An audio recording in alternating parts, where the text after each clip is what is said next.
Bonjour à toutes et à tous, on se retrouve aujourd'hui en vallée de la Durdan et l'idée derrière cette sortie c'est de vous parler un petit peu des objectifs. Alors je vous rassure tout de suite, il n'est pas question de rentrer dans les détails techniques des objectifs que j'utilise pour faire de la photo de paysage, mais plutôt de vous parler du rendu que vous obtiendrez en fonction des objectifs. Dans mon sac photo, j'ai deux objectifs.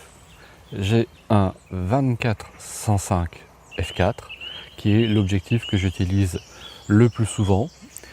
Ce que j'apprécie dans cet objectif, c'est justement sa large plage focale qui me permet à la fois d'aller jusqu'au grand angle et d'avoir un niveau de zoom utilisable. Et j'ai un deuxième objectif. Ce deuxième objectif, c'est un 100-400 f4.5-6.3 qui est aussi très intéressant en photo de paysage car il permet d'aller chercher un petit peu les détails et je vais justement vous montrer dans quel cas utiliser l'un ou l'autre et quel est le rendu que vous obtiendrez avec un de ces objectifs sur vos photos. Alors souvent quand on évoque la photo de paysage et des objectifs que l'on peut utiliser, on va souvent penser à des objectifs avec des focales très courtes de type 16, 14, 12 mm. En effet, ces focales peuvent donner des résultats intéressants car ils mettent vraiment en valeur les premiers plans et peuvent construire des photos ainsi très dynamiques. Cependant, lorsque la question à titre personnel s'est posée de me racheter un deuxième objectif pour compléter mon kit, c'est vrai que j'ai hésité assez longuement entre ce type d'objectif et un zoom et j'ai finalement opté pour le zoom. Je pense que si j'avais dans mon sac un 14 ou un 12 mm, je ne sais pas si je m'en servirais autant que le 100-400. Ceci dit, je n'écarte pas la possibilité d'acheter un tel objectif un jour ou l'autre, mais j'hésite encore car je pense qu'il serait réservé à des photos vraiment très particulières. Et en ce qui concerne le rendu obtenu par un grand angle, le 24 mm déjà répond à pas mal de mes attentes. Pour cette première image, je vais justement utiliser la focale la plus courte de mon 24-105 car ce que je voudrais faire, c'est justement mettre en valeur le premier plan, qui sont les plantes qui se trouvent ici. Donc j'essaierai de vous retrouver le nom. Donc justement, une focale courte va permettre de mettre en valeur un premier plan et puis d'aller chercher le décor derrière. Alors vous voyez, j'ai cadré comme ceci. Voilà, je suis vraiment penché pour aller chercher ces plantes et les inclure dans mon cadre. Je vous montre à l'écran. Donc j'ai composé ma photo comme ceci. J'ai vraiment mis l'accent sur les plantes au premier plan. Puis après on s'éloigne jusqu'à aller afficher. Hop, voilà. Jusqu'à aller chercher le décor, l'arrière-plan qui se trouve derrière. D'un point de vue technique pour cette image, j'ai ouvert à F11, je me suis mis en mode manuel car ce que j'ai fait un focus stack, c'est-à-dire que j'ai décalé ma zone de mise au point tout le long de la scène.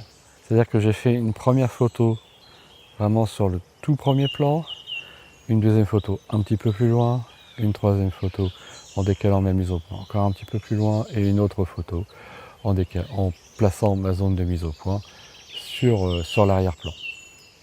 J'ai quand même choisi une ouverture assez petite pour maximiser une profondeur de champ suffisante afin de faciliter l'assemblage de ces photos dans Photoshop. Je vous montre le résultat.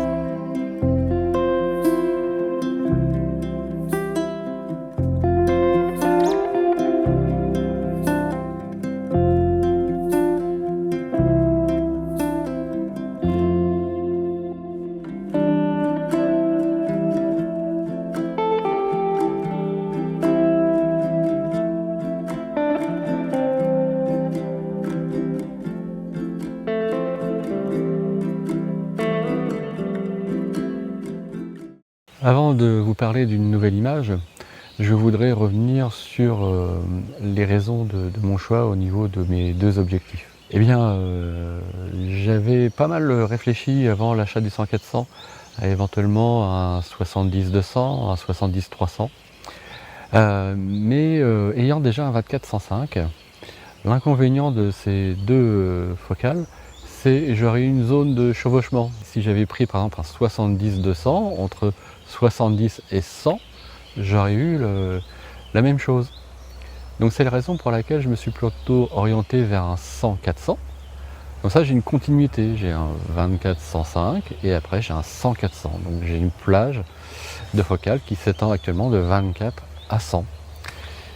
Et si je devais un jour choisir un plus grand angle, eh bien j'opterais peut-être pour un 12-24 ou un 14-24, comme ça j'aurais aussi une continuité. Je me suis posé sur cette scène où je voudrais profiter de la lumière matinale là, qui vient sur le côté, qui est plutôt sympa. Vous avez peut-être remarqué par contre que pour filmer, c'est pas toujours idéal ce genre de lumière. Je suis à la fois dans l'ombre et en pleine lumière, donc je suis désolé si l'image n'est pas toujours top en ce qui concerne la vidéo. Et donc je me suis posé de façon très classique, ici, toujours avec le 24-105, et je vais aller chercher le décor qui se trouve ici. Et je voudrais vous montrer à travers cette scène, justement, l'intérêt d'avoir un objectif qui permet d'avoir une grande amplitude en termes de focale. Donc j'ai fait une première composition ici où je suis donc au 24 mm, alors un petit peu délicat en termes d'exposition. Après je vais juste monter un tout petit peu ça pour que vous puissiez mieux voir. Je vais monter la luminosité ici afin que vous puissiez mieux voir. Je vais vous faire un peu d'ombre ma scène. Donc voilà, on a la rivière, on a la berge de la rivière. Elle est encadrée sur le haut par cette petite bouquet de branches. Je trouve que ça vient faire un joli cadre autour de l'image et ça minimise un petit peu l'impact du ciel qui est totalement bleu ce matin, totalement vide. Au niveau de mes réglages, là ce que je vais faire, c'est que je suis en exposition manuelle et je vais décaler légèrement mon exposition pour être sûr d'essayer d'avoir tout en une seule prise. Voilà, je sous-expose très légèrement, mais en veillant à ne pas venir boucher les ombres et de récupérer un petit peu de matière dans le ciel. Donc, ce qui me donne F13 au 8e.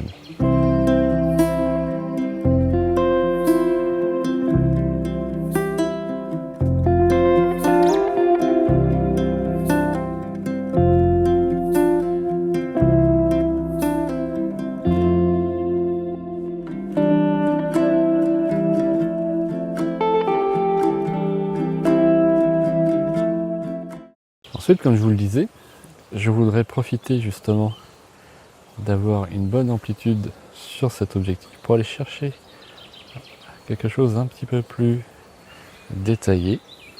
Je mets ça en place et je vous montre.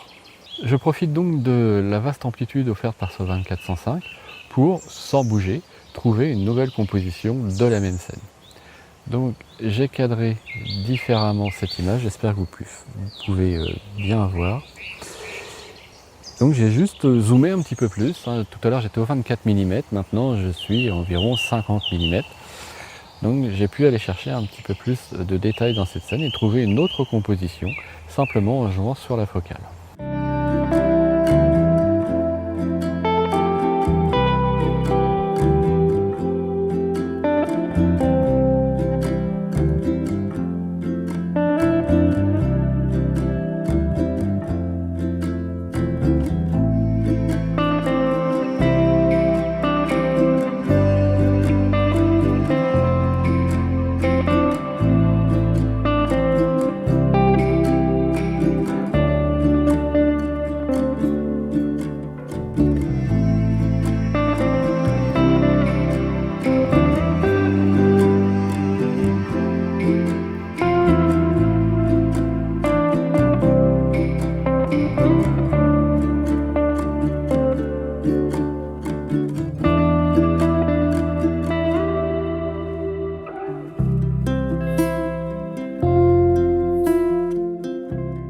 Depuis le début de cette sortie, vous me voyez à chaque fois que je prends une image lutter un petit peu en ce qui concerne l'exposition.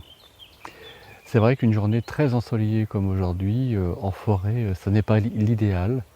En même temps, je me demande si une journée très ensoleillée comme aujourd'hui, c'est l'idéal pour la photo de paysage tout court, parce que si je n'étais pas dans un environnement un petit peu couvert, je serais en plein soleil et ça serait également assez compliqué. Donc ce qui va être assez compliqué en forêt, ça va être de gérer l'exposition. Et bien dans ce cas-là, ce que l'on peut faire, c'est se rabattre sur les détails. Et c'est exactement ce que je vais faire ici, et je vais vous montrer justement la différence qu'il peut y avoir entre le 24-105 et le 100-400 sur cette photo particulière lorsqu'il s'agit d'aller chercher un détail dans une scène. Mon idée ici, c'est d'aller chercher ces deux petites fougères là qui, je trouve, font une jolie courbure contre le tronc un petit peu moussu de cet arbre avec le lierre un petit peu derrière. Et je trouve que ça fait une scène plutôt sympa. Donc pour cela, je me suis installé pour l'instant avec le 24-105, je suis à 105 mm. Et donc j'ai cadré ma scène comme ceci. Donc je suis proche, mais pas trop. J'aurais pu être plus près avec mon appareil photo. Mais regardez ce qui se passe si je m'approche de la scène. Alors j'essaie de vous montrer ça. Comme j'ai le soleil dans le dos, si je me mets plus proche de la scène, hop, il y a mon ombre qui vient polluer la scène. Donc c'est la raison pour laquelle je me suis un petit peu éloigné. L'inconvénient, c'est que en m'éloignant, je ne peux pas avoir un plan aussi serré que je le souhaite. C'est donc le moment de sortir le 100-400. J'ai donc installé le 100-400, ce qui me permet d'avoir une vue plus rapprochée de ma scène sans devoir m'avancer et donc amener mon ombre dessus. Donc, ce qui nous donne quelque chose de comme ceci. Donc j'ai pu me rapprocher beaucoup plus de mon sujet, c'est-à-dire ces deux branches de fougère contre le tronc. Donc c'était l'intérêt de mon arrêt sur cette scène, donc sans avoir besoin de m'approcher. Au niveau des réglages, je suis à f9, ISO 100, j'ai une exposition de 0,6 secondes, donc là il faut que je fasse attention à ce qu'il n'y ait pas de vent, et pour l'instant c'est le cas. Et à f9, hein, je suis là à peu près à quasiment 200 mm, donc je vais avoir une profondeur de champ assez courte, et donc j'ai vraiment fait en sorte de faire mon point sur la fougère, car c'est vraiment ici mon sujet principal, pour être sûr d'avoir ça bien net.